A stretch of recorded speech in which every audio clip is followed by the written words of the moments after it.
Good afternoon. Can you all hear me all right? Or is it too loud, too soft? Good.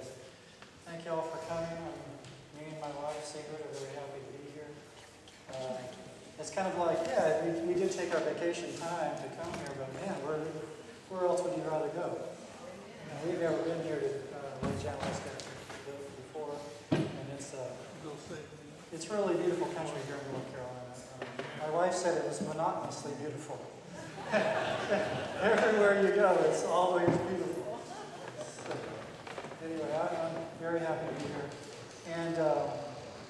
And talk a little bit about naturalism, Darwinian evolution. Stanley! I've been looking everywhere for this guy.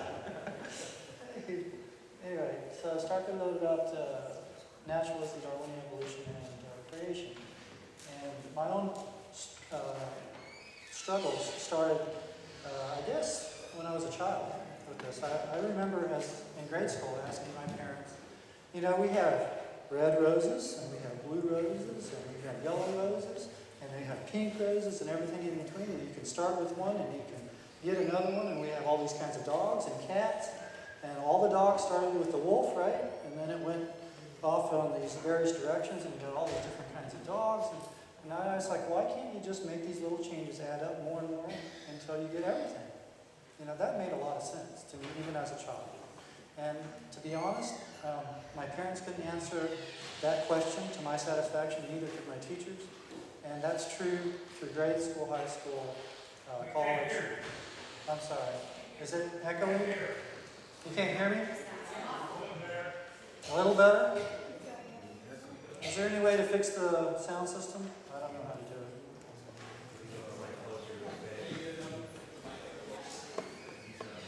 Can you hear me now? Yes. All right. It's like that commercial. Can you hear me now? All right. So even through medical school, I had the same question. If Darwinism is wrong, if natural selection doesn't work, and I believed it didn't, or at least I thought I did through my Adventist upbringing, but I didn't really know why I believed what I believed, and I couldn't explain what was wrong with Darwinian thinking.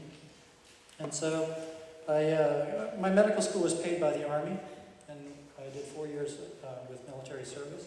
And, every other weekend is a holiday in the Army. So I had a fair amount of time to look into this question for myself. And I decided I was going to figure it out. I was like, one of us is wrong. Either the Adventist church is wrong, Christianity is wrong on top of it, or popular science is wrong. Both of them can't be right. At least I had figured out that much. And so I decided I'm going to figure this out. And for me, it boiled down to a question in genetics that helped me solve the problem. And we'll get there tomorrow. Today, though, I'd like to start out with why is this important philosophically and religiously? Why are we talking about this even? Who cares? And that's the question today. What does naturalism mean to us as Christians, and especially to us as Seventh-day Adventists? To start out, is science anti-God? And I would propose that modern or popular science is anti-God, but it doesn't have to be. To me, science is one of the languages of God, and we'll develop that as we go along. Darwin's God. Darwin wrote a book published in 1859 on the origin of the species by means of natural selection.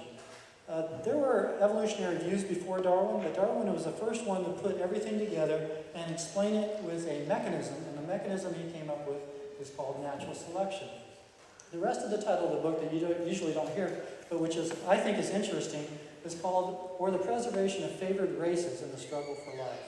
The races there, that word races, includes human races. So he believed, pardon me?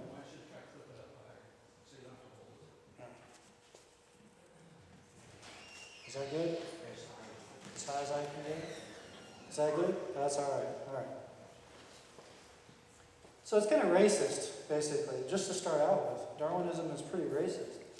But what is it based on as far as the mechanism? The mechanism is based on random mutations, which are small or sometimes large, random, non-directed genetic changes.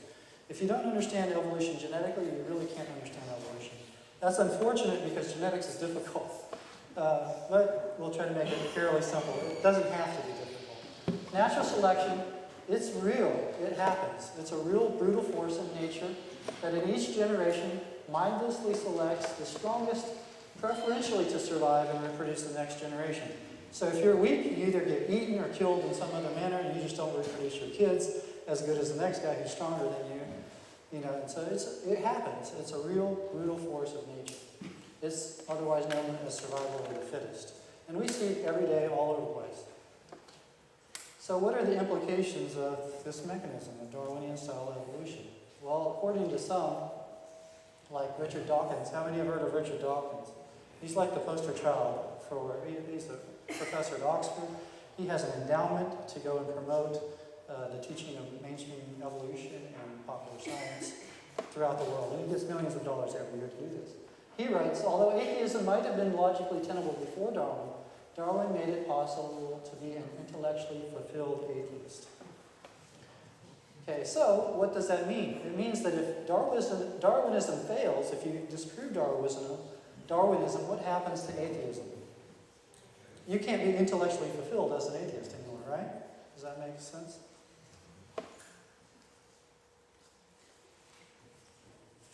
The God of the Old Testament is arguably the most unpleasant character in all fiction. Jealous and proud of it, a petty, unjust, unforgiving control freak, a vindictive, bloodthirsty ethnic cleanser, a misogynistic, homophobic, racist, infanticidal, genocidal, filicidal, pestilential, megalomaniacal, sadomasochistic, capriciously malevolent bully.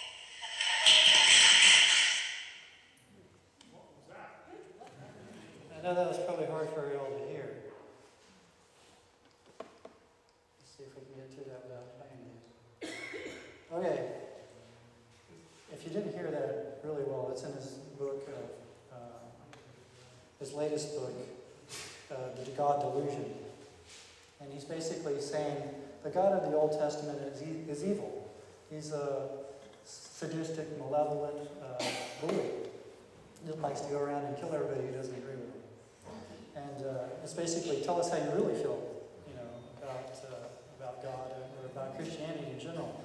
What I find is a lot of these guys who are most adamant against Christianity or Christian thought were once Christian in their views, and they've lost their hope from a Christian perspective. And now they're very adamant against it. The same with this man, William Provine. He writes, naturalistic evolution had clear consequences that Charles Darwin understood perfectly. Number one, no gods worth having exist. I mean, if you believe that God is a murderer who goes around for his own pleasure killing everybody, I mean, who would love a God like that, right? No life after death exists. No ultimate foundation for ethics exists. No ultimate meaning in life exists. And human free will is non-existent. And Darwin understood all of this perfectly. In other words, Darwin lost his hope as well. He died kind of a broken man over his own theory. It's a very hopeless position if you actually accept the implications of Darwinism. And William Provine, he's correct. If you accept naturalism and Darwinism and you go down the road as far as it will take you, this is where you're going to end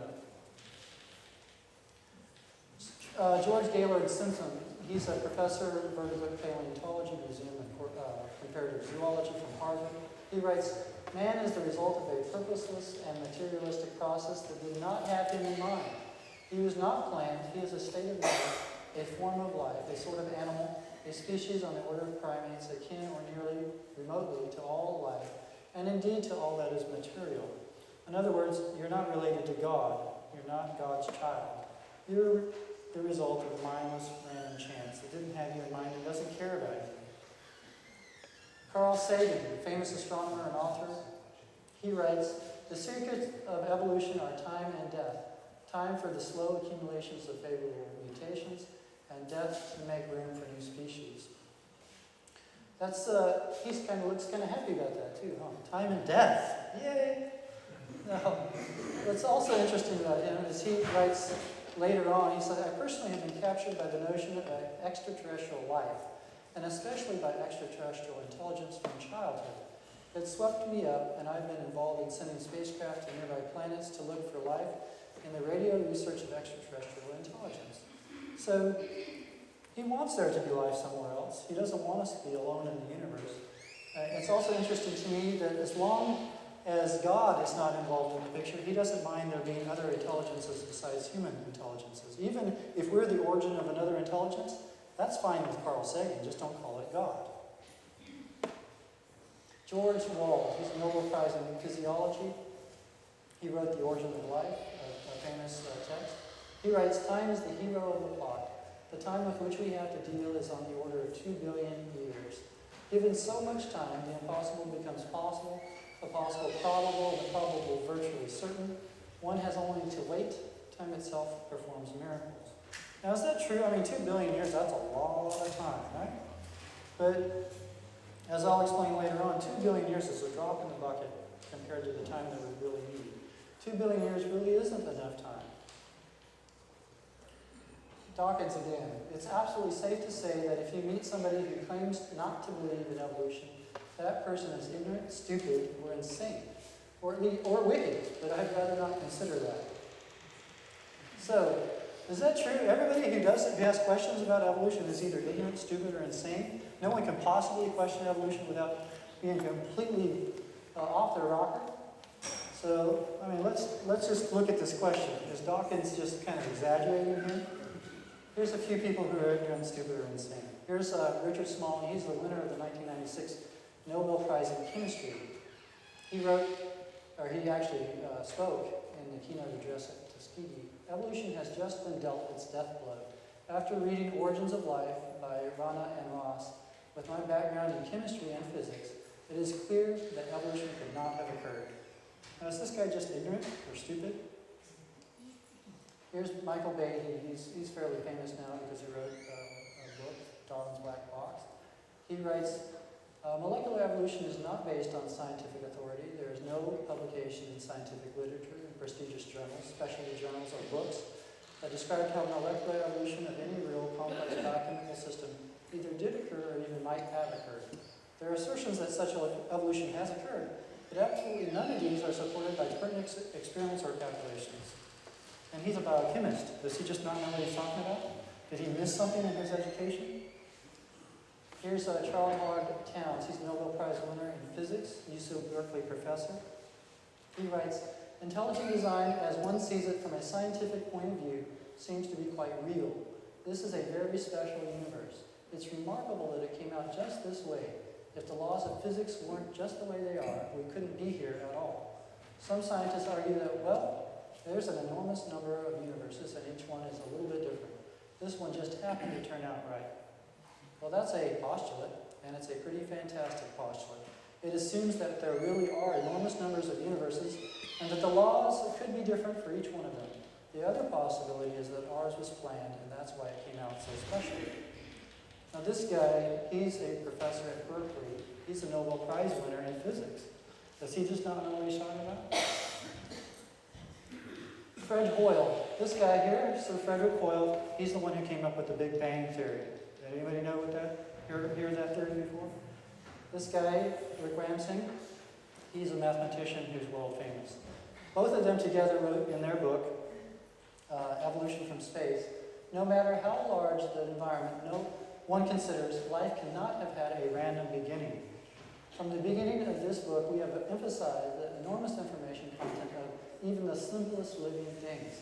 The information within our view cannot be generated, information cannot, in our view, be generated by what are often called natural processes, as for instance, through meteorological or chemical processes. Information was also needed. We have argued that the requisite information came from intelligence. Now, this is the man who came up with the Big Bang Theory. You can't get much more naturalistic than that. Hoyle, in particular, Rick Ramsing goes further in his problems with this. He writes, "It is quite a shock. From my earliest training as a scientist, I was very strongly brainwashed to believe that science cannot be consistent with any kind of deliberate creation." Brainwashed, that's a pretty strong word, huh? That notion has had to be painfully shed. I am quite uncomfortable in the situation, the state of mind I now find myself in, but there is no logical way out of it. So he's forced, against his will, almost, to consider that there might be a higher power. He writes, once we see the probability of life originating at random is so utterly minuscule as to make it absurd, it becomes sensible to think that that the favorable properties of physics on which life depends are in every respect deliberate or created. I now find myself driven to this position by logic. There is no other way in which we can understand the precise order and chemicals of life except to invoke creations on a cosmic scale. We were hoping, as scientists, that there would be a ray around our conclusion, but there isn't. They were really wanting there not to be a God, but they just couldn't come to that conclusion. It almost drove them mad to consider that there might be a God. So why is it that there's such a struggle for most scientists to even consider the idea of God or godlike intelligence as being clearly responsible for at least some aspects of our universe and biosystem complexity? So let's get into a little philosophy of why that might be. That's an interesting question. Here's Richard Lewontin. He's a professor of zoology and biology at Harvard. He writes, our willingness to accept scientific claims that are against common sense is the key to understanding the real struggle between science and the supernatural. We take the side of science in spite of the patent absurdity of some of its constructs, in spite of its failure to fulfill many of its extravagant promises of health and life, in spite of the tolerance of the scientific community for unsubstantiated just-so stories, because we have a prior commitment, a commitment to materialism. So it's a commitment, it's a philosophical commitment. It is not that the methods of and institutions of science somehow compel us to accept the material explanation of the phenomenal world, but on the contrary, we are forced by our a priori adherence to material causes to create an apparatus of investigation and a set of concepts that produce material explanations, no matter how counterintuitive, no matter how mystifying to the uninitiated. Moreover, that materialism is absolute, for we cannot allow the divine foot in the door. So, it's not that science forces you to be like this. Scientific method has nothing to do with this particular philosophy.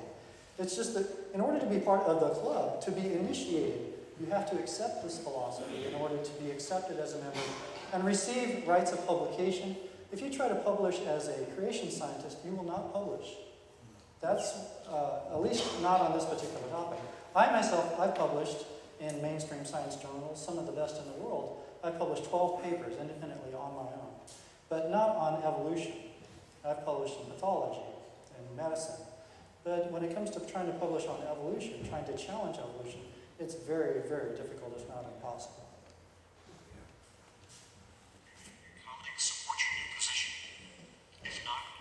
I'm sorry, before I get into this, let me just tell you, this man who's about to speak here, his name is Dean Kenyon. He wrote, in his early career, he wrote what's known as the Bible for evolutionary thought. It's called Biochemical Predestination, and how he explains how inorganic molecules could assemble themselves into a living thing.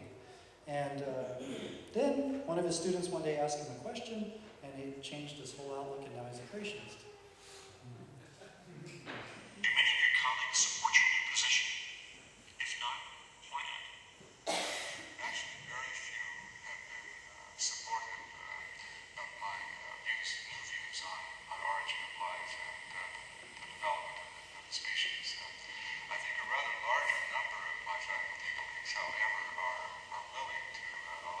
Express these new views in class. But the majority, though,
whoops, this recording's not coming across the greatest.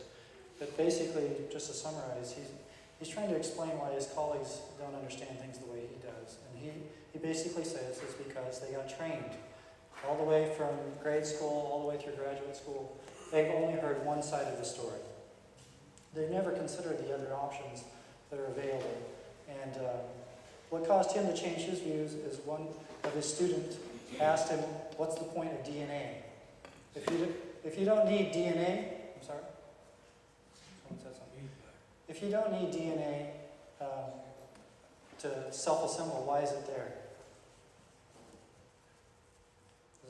Can you all hear it? It's still difficult. It's still difficult? Try the other. Turn the volume up. Can you, is this one working? Testing, testing. All right, is that working? Can you hear okay?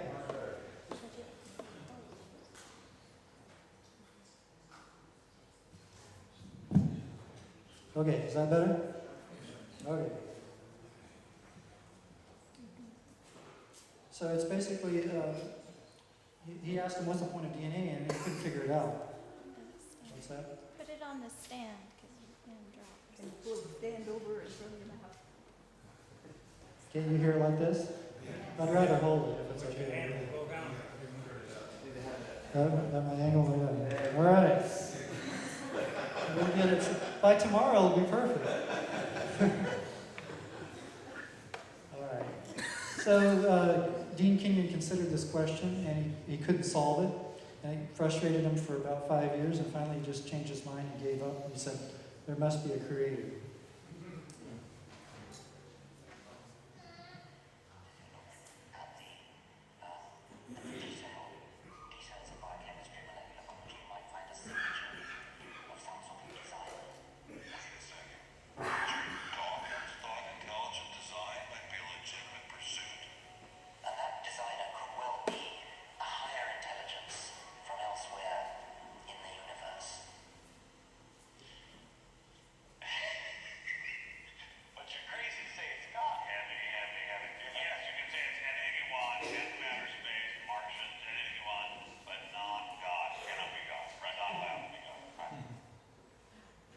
Did y'all hear that?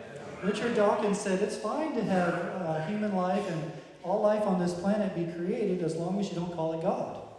Right? He's fine with the higher intelligent or intelligent design if there's evidence that comes up for that. He just doesn't like the idea that it might be God, which to me is a very religious, philosophical idea.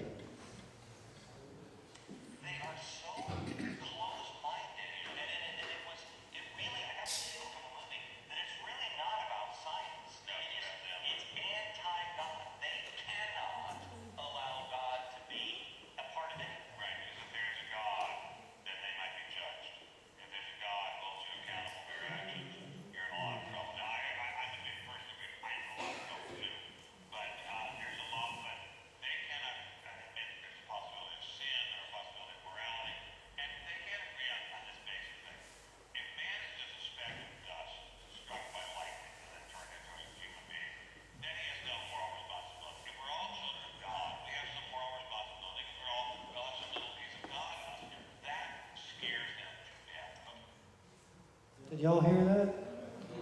You know, they say, this is Ben Stein. Do y'all know who Ben Stein is? Ben Stein is a Hollywood actor, a writer for Nixon and Ford, a speechwriter for Nixon and Ford. He's a very intelligent man. And he came up with a movie here, just released a few weeks ago, called Expelled, No Intelligence Allowed. And in this movie, he explains the philosophical basis behind Darwinian thinking, and also the hold of mainstream science upon the media and also upon mainstream literature, and the philosophical basis behind it. He says you just can't call it God because people are scared that if you start believing in God or saying there's scientific evidence for God, that by implication you have moral responsibility, and no one wants moral responsibility for their actions. Whereas if you're free of moral responsibility, you can do whatever you want without a conscience, a guilty conscience. Which is, to me, I never thought I'd hear this on mainstream TV. Glenn Beck, I guess, is pretty conservative. But. Question: if at least a few well-respected scientists in just about every major field of science, to include Nobel laureates, have problems with some fundamental aspect of naturalism or Darwinian evolution, are these theories really all that well understood scientifically, or are they more religiously or philosophically based and motivated? Here's just a kind of an illustration of bias. A lot of people think, oh, evolutionists are just biased. Well, the problem is that so are we.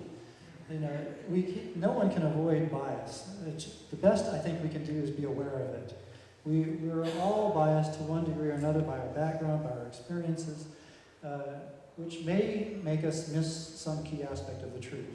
So in our search for truth, we should at least be aware of our background, that this background of ours may influence us against the truth. And here's an illustration just from the other side of bias. We humans, we basically discussed that.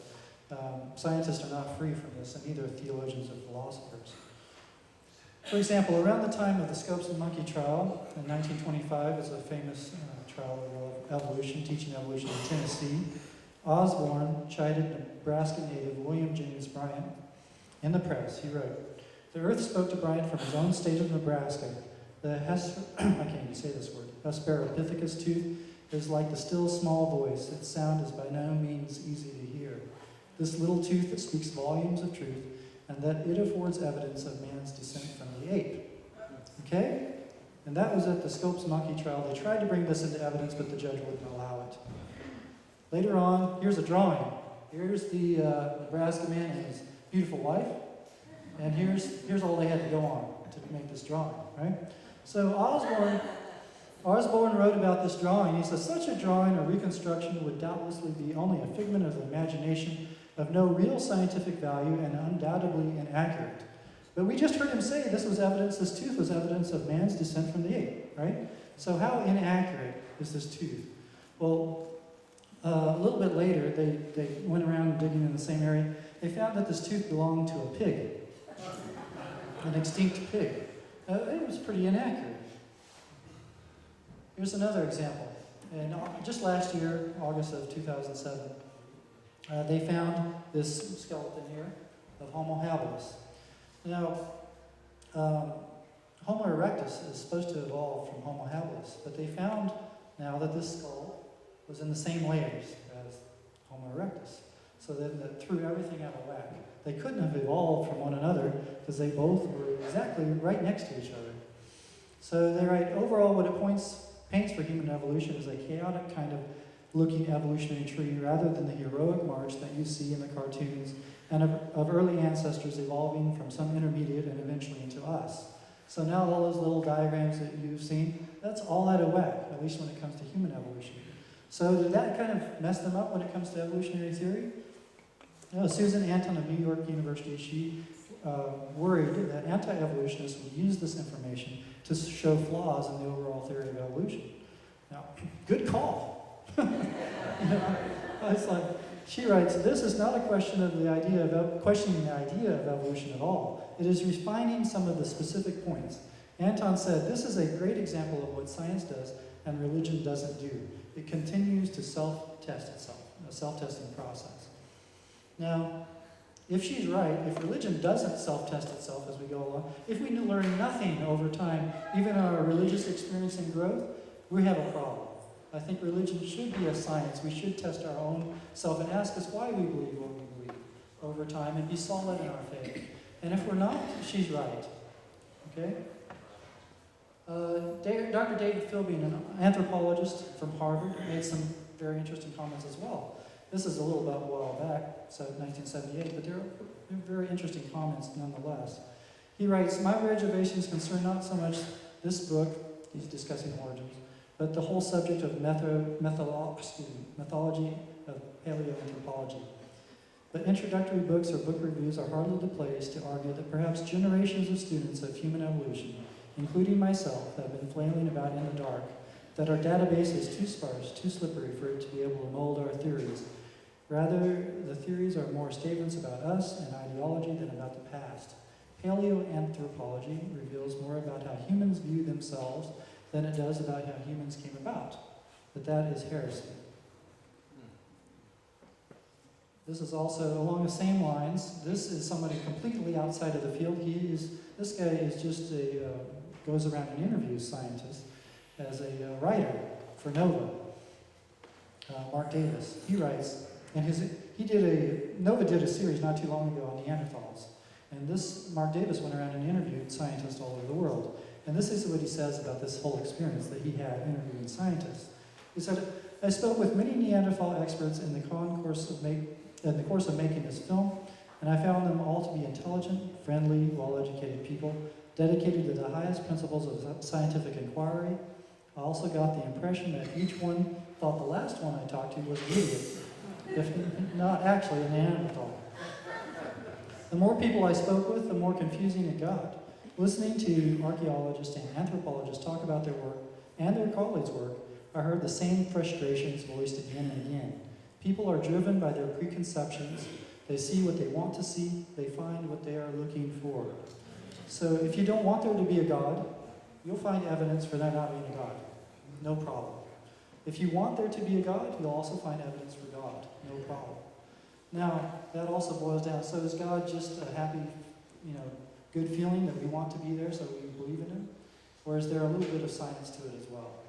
I think there is, as long as you don't just go with your emotions. If you actually consider your higher intellect and what God has showed you through the gift of nature, I think that you can come with solid evidence to believe beyond an emotional belief. So what is science? Because I believe, to be honest, science is the only valid way to search out truth of any kind, religion, philosophical, natural, whatever. It's some form of the scientific method. And so what is this all-powerful method? The scientific method is really easy. It's basically a simple BS detector, crap detector.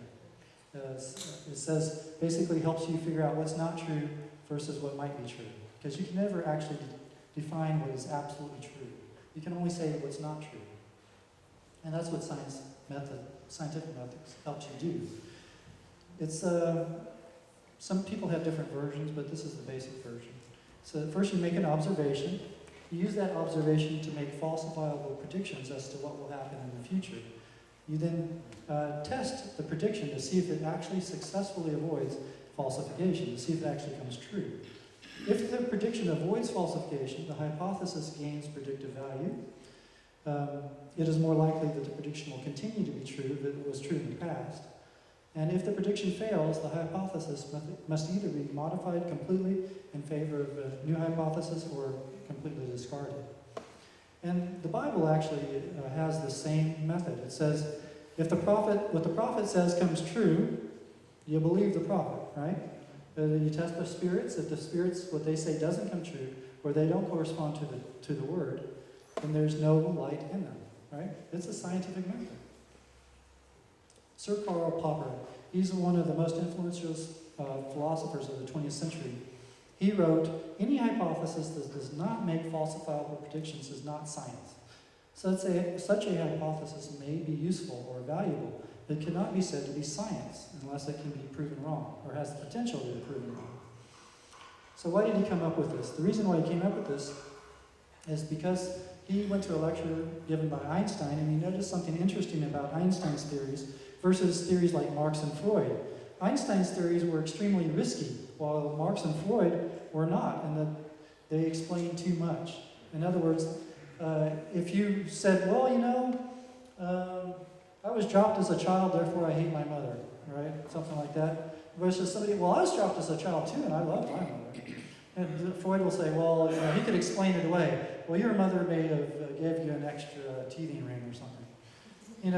And so Einstein or Freud couldn't really be solidly disproved, but Einstein could.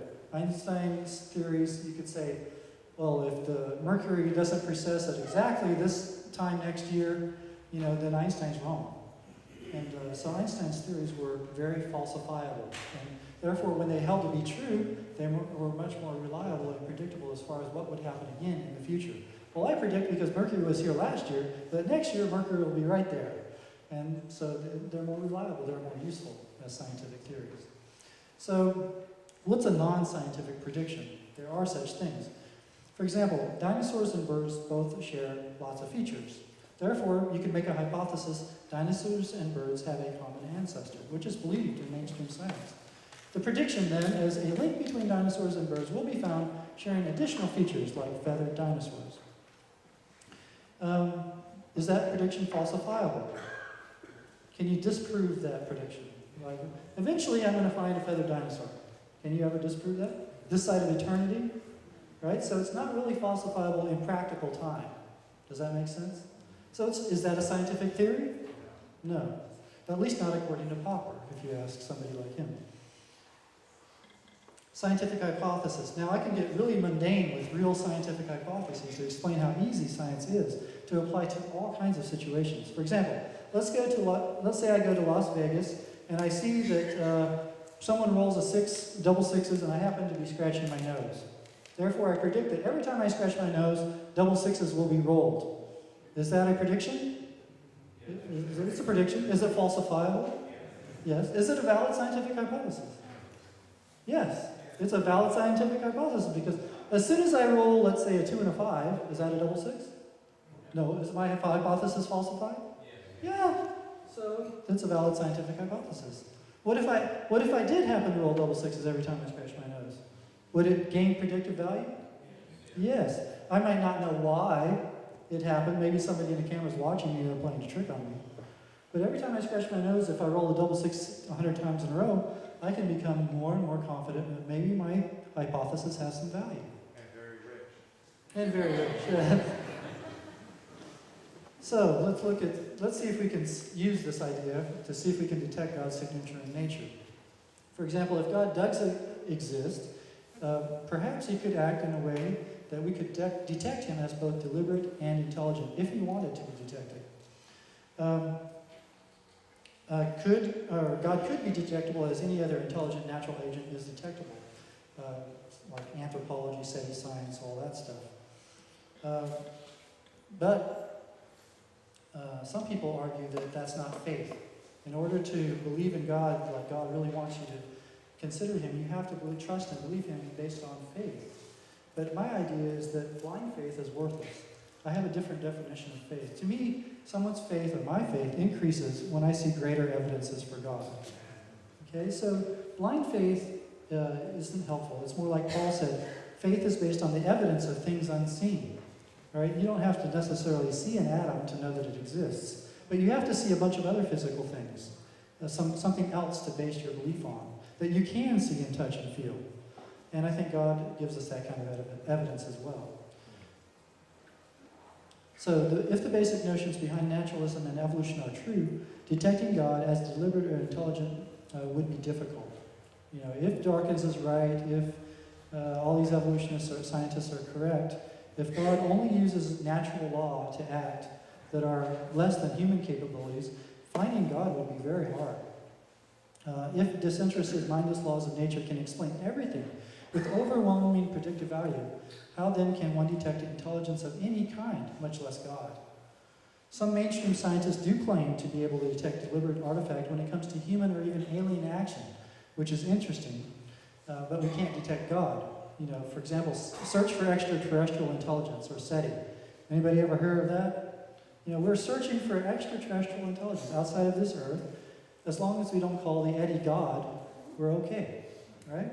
So how do you search for Eddie? Let's just start with that. Seth Sostak, he's the senior astronomer at the SETI Institute. He writes, here's how you do it. Perhaps the extraterrestrials will preface their message, it's a radio message, we're looking for radio waves here, with a string of prime numbers, like 1, 3, 5, 7, etc. Or maybe the first 50 terms of the ever popular Fibonacci series, that's like the number plus the previous 2 numbers, which is often seen in nature, by the way. Well, there's no doubt that such tags would convey intelligence.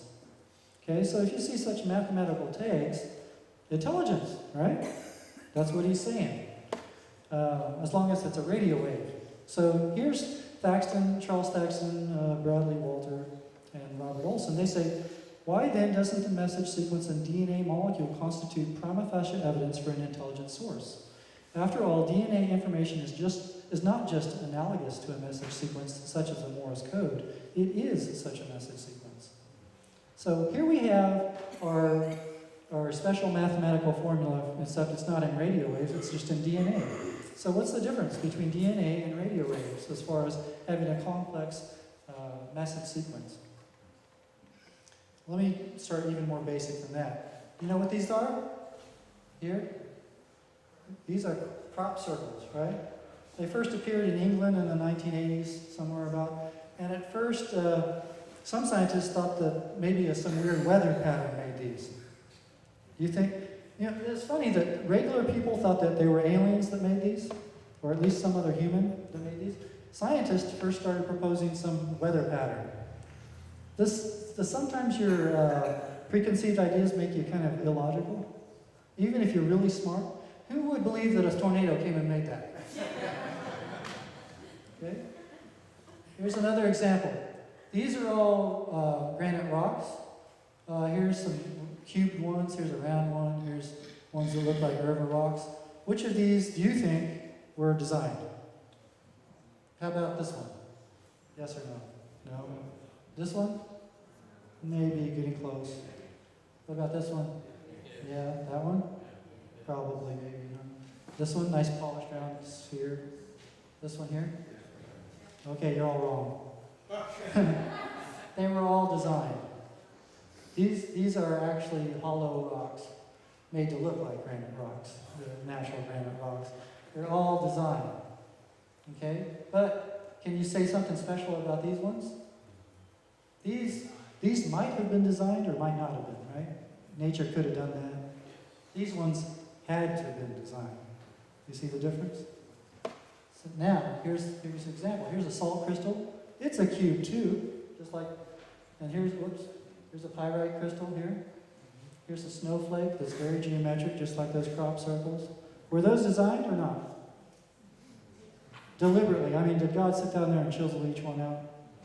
No, he set the natural laws in place that would make these, right? So these are within the realm of natural production. Yet they have the same basic shape as these ones that we know were designed. So what's the difference? The difference is that we know granite, the material of granite, doesn't make cubes naturally. Okay? Or spheres, polished spheres, or anything highly symmetrical where stuff on one side is exactly reproduced on the other side. Whereas we know that water does do that in certain natural environments. We know that water makes geometric crystals, and so does salt, and so does pyrite. And so, does that mean that you can automatically come up to something and say, I know right now if that was designed or not? No, you have to investigate it. You have to study it first in relation to various processes of nature that you can observe it interacting with. Science is heavily involved in detecting design. You can't just walk up to something and know the answer. Same, here's more snowflakes, all kinds of different types of crystals. Here's a barrel-shaped crystal. How about this? The seeds just fell there and they grew like that, right? How do you know that? It's because you know that gardens don't grow like that. You have experience, past experience with French gardens, and you know that that takes a lot of work, right? How about this? Designed or not?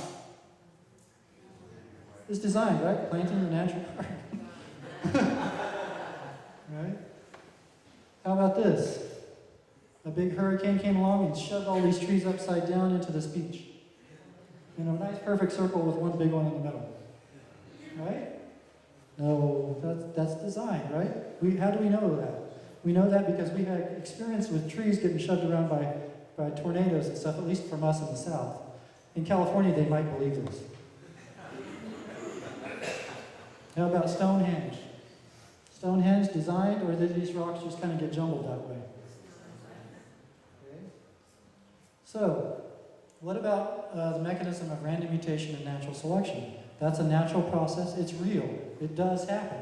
So what about that? Can't these real forces of nature make living things out of DNA and all these organic molecules? These forces of nature can and have produced novel functions. I'm a bit different than a fair number of creationists in that respect, in that you can't go to extremes one way or the other. Evolution works. Darwinian evolution actually makes stuff. It just makes what I call very low-level systems of function. There's a line beyond which it can't go, and you can actually measure it. For example, with the granite cube, can nature make some forms of granite that are kind of cube-like? It can make certain cube shapes, right? So it can go to a certain distance, but can it make a highly symmetrical, polished granite cube? No. So it can go a certain ways and then no farther. Statistically, the odds get less and less exponentially. The same thing happens with random mutation and natural selection. For example, look at the sequence here. Cat, to hack, to bad, to bid, to dig, to dog. I got from cat to, I got from cat to dog by changing one letter at a time, and each word makes sense in English, right? Is that not an evolutionary sequence? It is. What are the odds that I could do that with three-letter words and successfully come up with another reasonable, meaningful three-letter word? Pretty good. The odds are actually 1 in 18. I've got a Scrabble dictionary out. If you do it with two-letter words, the odds are 1 in 7. Even better. Now, what do you think the odds are if, let's say, I double it, let's say I go to 7-letter words? What are the odds of finding another meaningful 7-letter word in the English language system by random mutation? Is it like double? Like, say, it was 1 in 18, so is it not like 1 in 50, you think? No? Anybody want to guess what the odds are? This, 1 in 250,000. The odds are 1 in 250,000 of coming up with a, just not even a beneficial word. Let's say I was talking in a normal conversation, and I needed a beneficial word and a meaningful word. I'm not talking about meaningful and beneficial, just meaningful alone. The odds are 1 in 250,000. Now when you add, okay, now I've got a meaningful word, now it has to be beneficial in a particular situation. The odds even go up higher than that. And that's what you have to do with genetics. For example, in living things, the odds of evolving antibiotic resistance. Anybody hear of antibiotics? Bacteria? You get an infection with a bacteria, you want to kill it, you take what? Penicillin? Right? Anybody hear that penicillin these days is just about every bacteria knows about penicillin and says, we don't care about penicillin anymore. We are resistant to penicillin. You know how that happened? Well, how it happened is that the way antibiotics work, the antibiotic comes into the bacteria and it attacks one particular target in the bacteria. And they fit together like a lock and a key. Okay?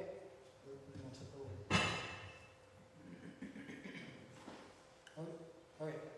They fit together like a lock and a key. So this is antibiotic, this is a bacteria, target, and they fit together. What happens if the bacteria mutates and sticks out a finger? Now the target can't really clamp on good, right? So, and that's just one letter. That's like changing C to a D. Okay? Bacteria happens to do that, antibiotic cannot attack the bacteria anymore. Is the bacteria resistant? Yeah. Is it a real mutation? Random mutation, natural selection? Yes, it is. And it's a novel function. The bacteria wasn't resistant before, now it is, right? So, is it evolution in action? Yes. Is it a simple mutation?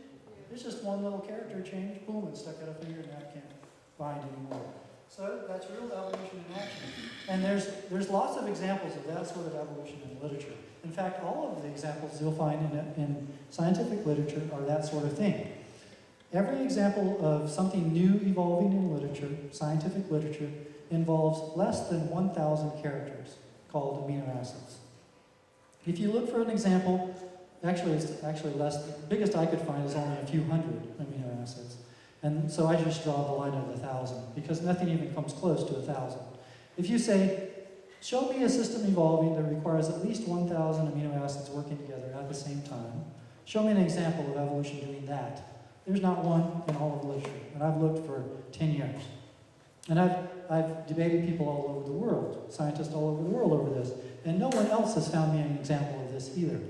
So what you have is evolution working fine at very low levels. So let's say you need a function that requires only a deletion of a particular character to disrupt something else. Those examples happen all the time. They're very common. Now let's say you need a mutation that gives you a new protein, like a new protein function. Here's an example. Barry Hall in 1983, he got some bacteria called E. coli. He deleted an enzyme in them called lactase. It takes the lactose sugar and degrades it into glucose and galactose so they can use it for energy. And he says, what's going to happen if I delete this enzyme? Are these bacteria going to be able to evolve a brand new enzyme?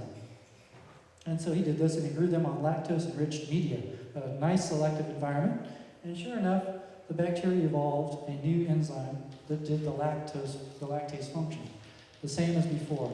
And so he came up with another idea. He's like, oh, I wonder what will happen if I delete the second enzyme. Will they evolve another one?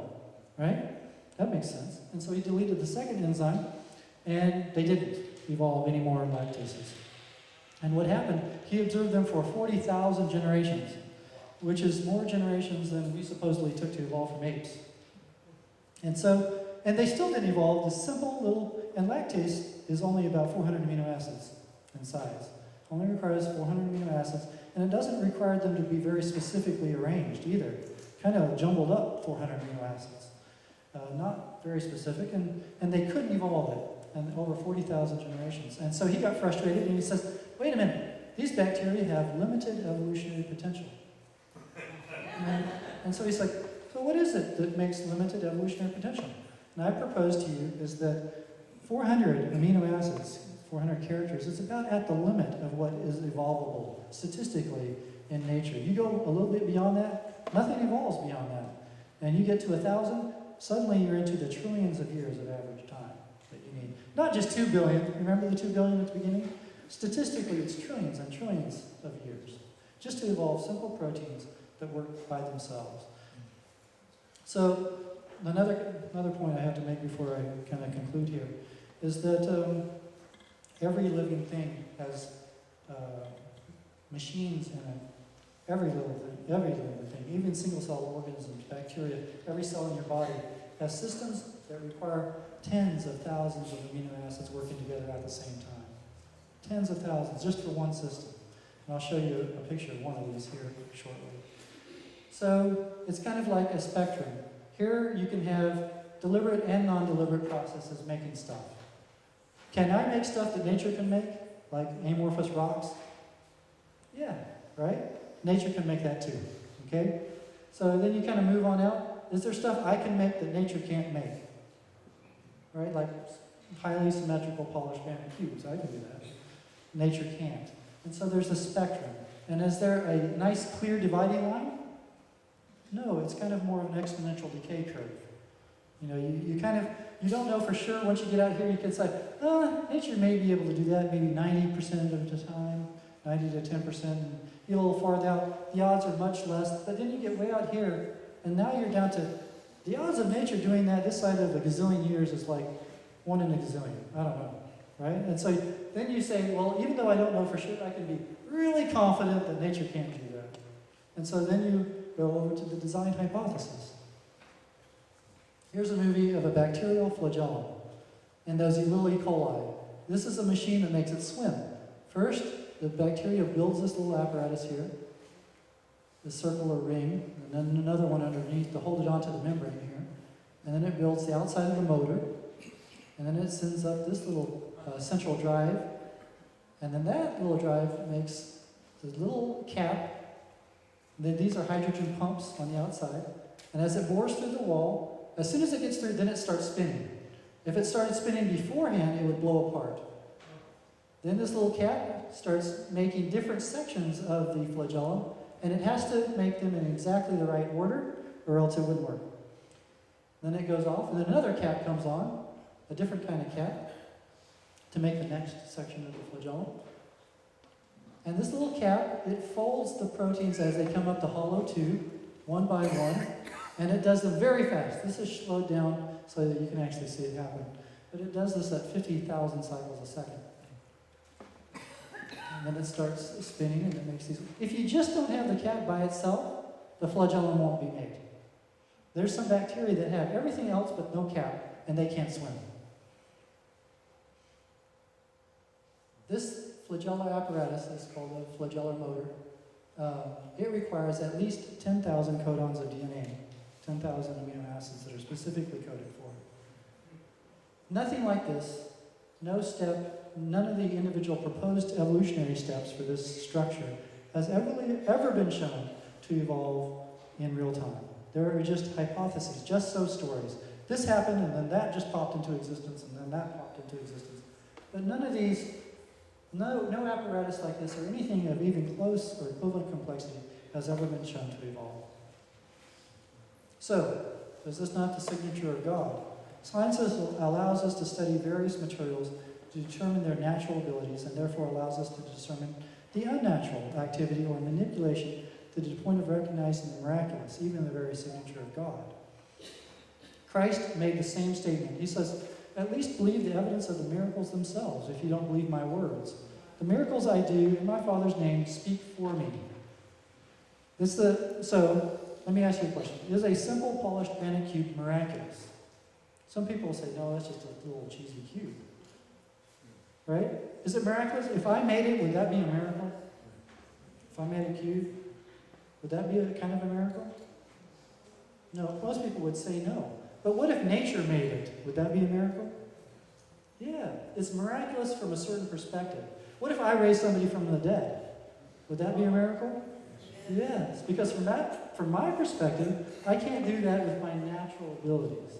Does that make sense? And so from the perspective of a tornado, some things are very miraculous, like granite cubes. And so you can't use a tornado to explain polished granite cubes.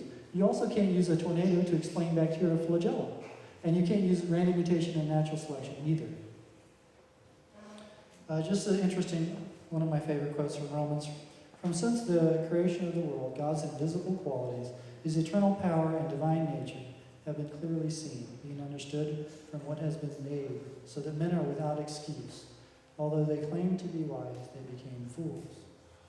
In short, true science does not allow one to be an intellectually fulfilled atheist. Also, religion can be scientific or science-based. There need be no fundamental difference between science and religion. Okay, this is my website if anybody wants to write it down. I have all this stuff, the presentations and everything on detectingdesign.com, as well as about 5,000 other pages of information. Is there any questions?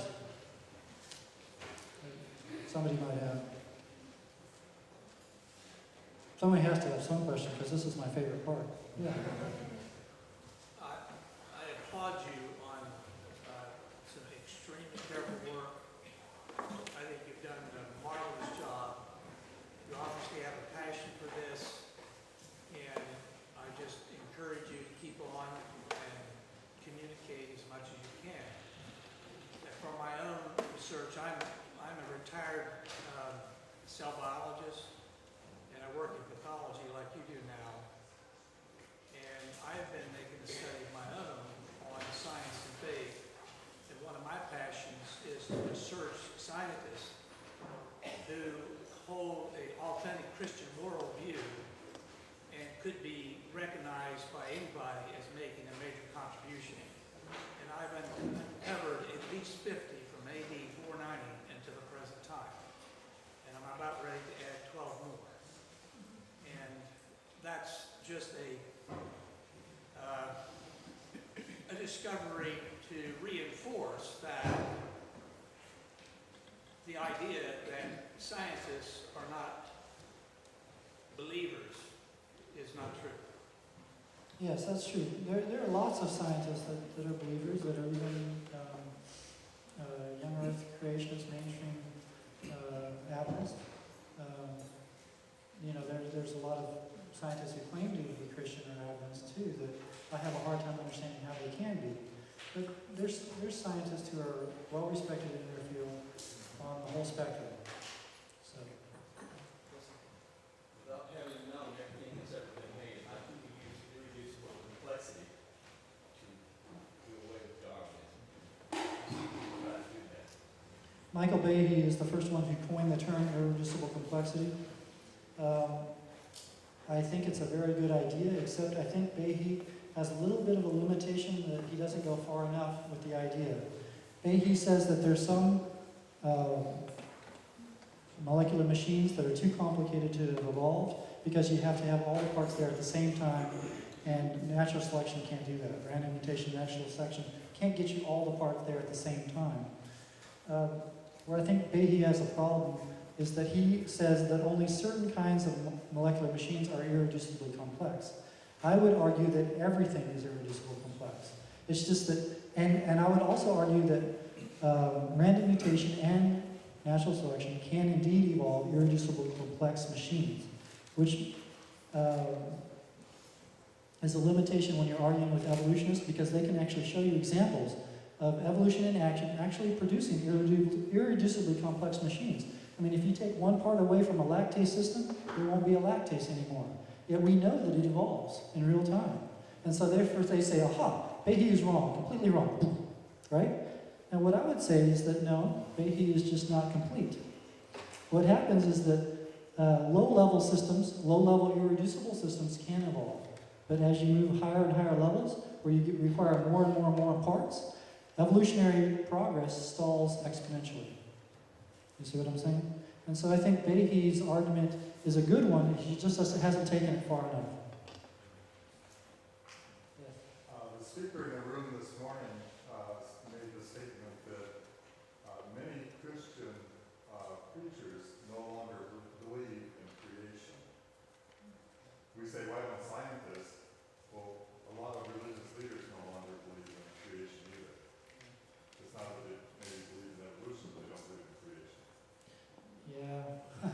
I went to school at Loma Linda University, and as much as I like the school and the environment out there, it's like an Adventist Mecca out there, and I met my wife there.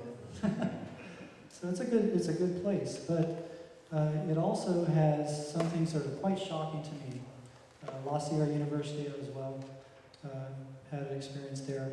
There are teachers, in fact, there's the majority, I would say, the significant majority, let's say 90% of the teachers at Loma Linda that teach science in the science departments and at La Sierra do not believe in young life on Earth. They believe in some form of Darwinian evolution acting over millions and millions of years. And in fact, some of the teachers teach this to the active exclusion of any sort of Adventist theology in their classroom. They will not allow it to be discussed in their classroom. And I was actually asked last year to speak at La Sierra by the student body because the teachers wouldn't allow me to come to their classroom or anybody else who believed in creation. So yeah, it's a problem and it's getting bigger.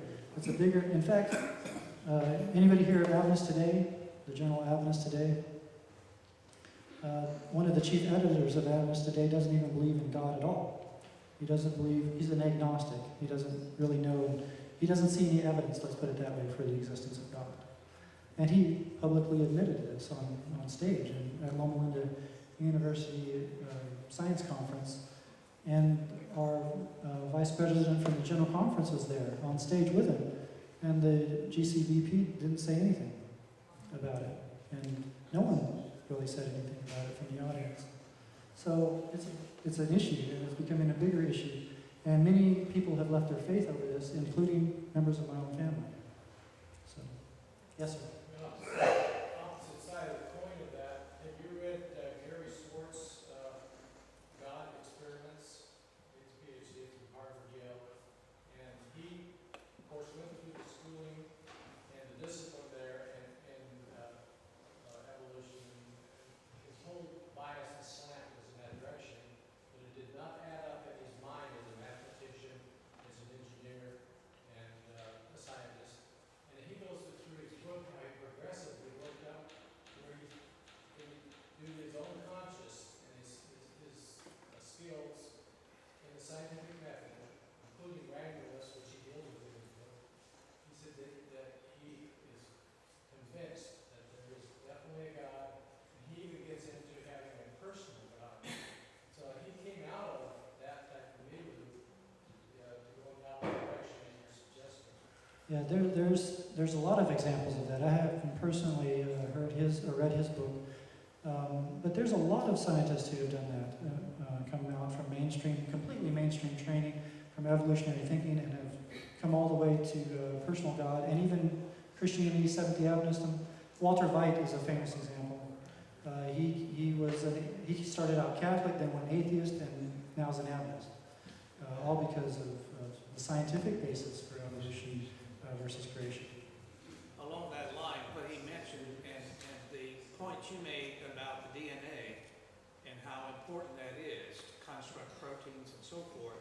Francis Collins, who I'm sure you're aware of, was the director of the Genome Project, which brought about our mapping of the DNA, is a fine Christian and wrote a book called The Language of God. And in that, toward the end, he actually addresses the fundamentalist Christian who believes that the world was created in 24 hours, or 6 days, 24 hours, and he addressed the scientist, the naturalist, and tries to bring them together. Yes, I think people like Francis Collins and a lot of others like him, even some of the people I quoted today, have come a long ways just admitting that there has to be a high power. And a lot of people say, well, intelligent design theory is, we should fight against it because it's not really Christian. But to me, it's not true. You have to start somewhere. You know, and intelligent design theory is the first step to recognizing that God is there. Where are you going to take us this week on our journey? Well, tomorrow I thought I'd present what I consider in my debates and stuff to be the best arguments I've ever heard from the other side, from those who disagree with me. And then my answers to each of these points that I commonly hear, what I consider very superficially convincing, unless you really think about them. And then the next day I get into the more concrete stuff like fossils and geology. And then the last day, since lots of people, it's the most popular page on my website anyway, I thought I'd talk a little bit about the evidences of early man, the fossil record, and for mankind in general. And because people are just interested in that. So that's what I thought I'd do. Are you going to discuss how DNA transfers information? Just pure information. Yeah, tomorrow I'll talk. That's the hard part for me, discussing genetics in a simple language as possible so that most people can understand it. I think it's fairly understandable. It's just that you can't tune out for like a minute and then come back and pick up. You have to concentrate the whole time. I'll just warn you ahead of time. But genetics is where the rubber meets the road when it comes to evolution and understanding it. So it is, I think so. For me, that's the most convincing part of this. Yes, sir. Is Detecting Design, is that your website? Yeah, detectingdesign.com. Yes, sir, guys. Do you have any of this in book form? I looked at the ABC, I couldn't find it. I keep telling my wife that I should put it in book form, but a lot of what I like about the website is that you can update it whenever you want. And it's free. And you can put videos on it and stuff, which you can't put in books yet. But eventually, I haven't got a book yet. I told Sigurd, maybe I should just write a pamphlet, because I'd make a lot of money at Kimmy. But to be honest, I mean, I'm not doing this for money at all. It's all free on the website, more than you could probably read in several years on the website. And eventually, I'd like to put out at least some sort of book format, but it hasn't happened yet. One other thing, have you seen the film Expelled, and would you recommend it? I did see it. Ben Stein is the one who's in that, and I had a little clip from him from that movie. I told Sigurd, before I go to Carolina, I've got to see this film because people are going to ask me about this. And it's pretty good for what it was trying to do. He was just trying to make one point, and that's kind of the anti-Christian bias in the scientific mainstream. And for that point, especially him being a Jew, he's a Jew, and from his background, he raised the inflammatory issue of comparing scientists with the Holocaust, with Nazis. And for some people that was very inflammatory, and I understand that. But you have to understand he's a Jew, and there is some parallel here. You take this very personally if your family went through that. And so if you take that part of it with a grain of salt, I think what he did was quite impressive. Thank you all for coming. I appreciate it. We'll see you all.